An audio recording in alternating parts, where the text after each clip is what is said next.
સામાન્ય રીતે કોઈ બંધ ફ્લેટમાં શું હોઈ શકે?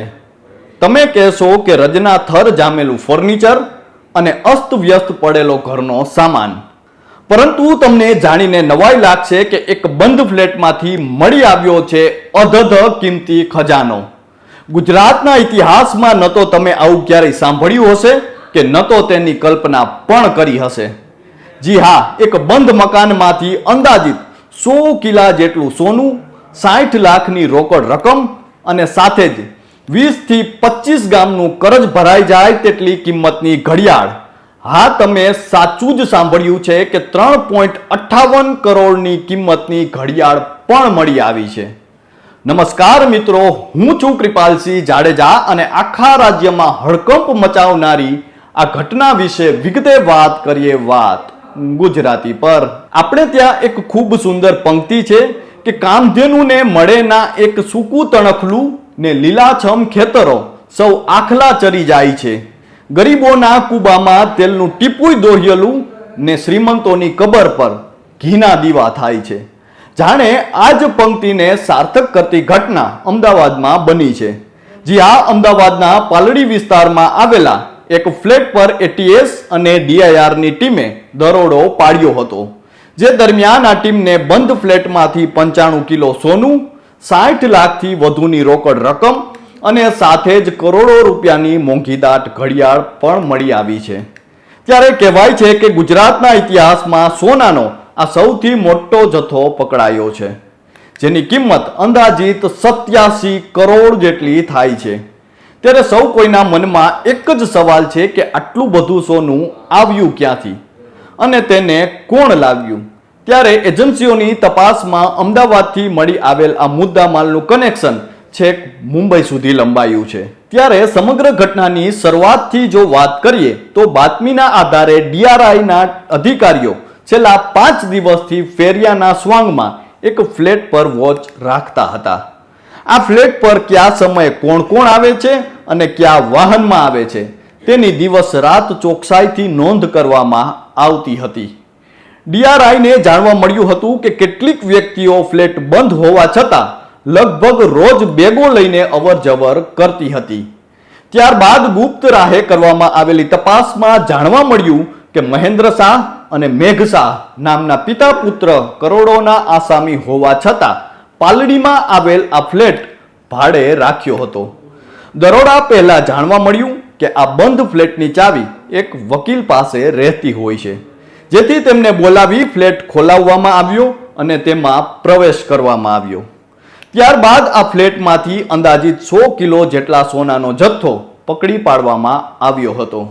સોનું એટલું હતું કે તેનો વજન કરવા માટે વજન કાંટા પણ મંગાવવામાં આવ્યા હતા, જ્યારે નોટો ગણવા માટે મશીન લાવવા પડ્યા હતા.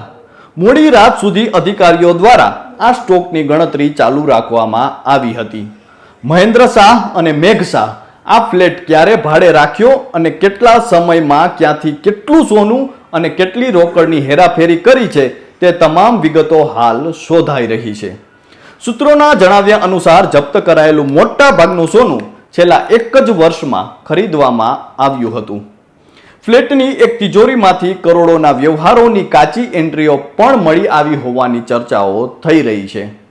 પ્રાથમિક અહેવાલ મુજબ આ ફ્લેટમાં બજારના ઓપરેટર પિતા પુત્રની જોડી મહેન્દ્ર શાહ અને મેઘ શાહે ભાડે રાખ્યો હતો. જે ફ્લેટ તેમણે કલોલની એક મહિલા પાસેથી ભાડે લીધો હતો. ડીઆરઆઈને શંકા છે કે આ કૌભાંડ દેખાય છે તેનાથી પણ ઘણો મોટો હોઈ શકે છે, કારણ કે મળી આવેલ મુદ્દામાલનું કનેક્શન છેક મુંબઈ સુધી લંબાયું છે. મેઘ શાહ મુંબઈમાં રહેતો હતો અને તે ડબ્બા ટ્રેડિંગનો બેતાજ બાદશાહ કહેવાય છે. ગુજરાતના કેટલાક ડબ્બા ટ્રેડર પણ તેની સાથે કનેક્ટ હોય તેવી આશંકાઓ હાલ સેવાઈ રહી છે. પરંતુ તેણે શેર બજારમાં નાની સ્ક્રિપ્ટને અપડાઉન કરીને અનેક લોકોના રૂપિયા ચાઉ કરતા ધીમે ધીમે લોકોને ખબર પડતી ગઈ અને આ વાત સેન્ટ્રલ એજન્સીઓ પાસે ગઈ.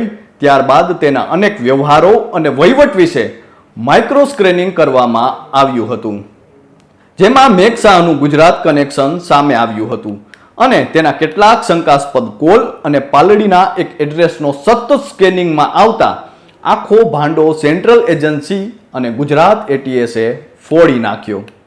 ગુજરાત એટીએસના અધિકારીઓ પાસેથી મળતી મહત્વની માહિતી પ્રમાણે મેઘસા મૂળ મુંબઈમાં રહે છે અને તે વર્ષોથી ડબ્બા ટ્રેડિંગ સાથે કનેક્ટેડ છે.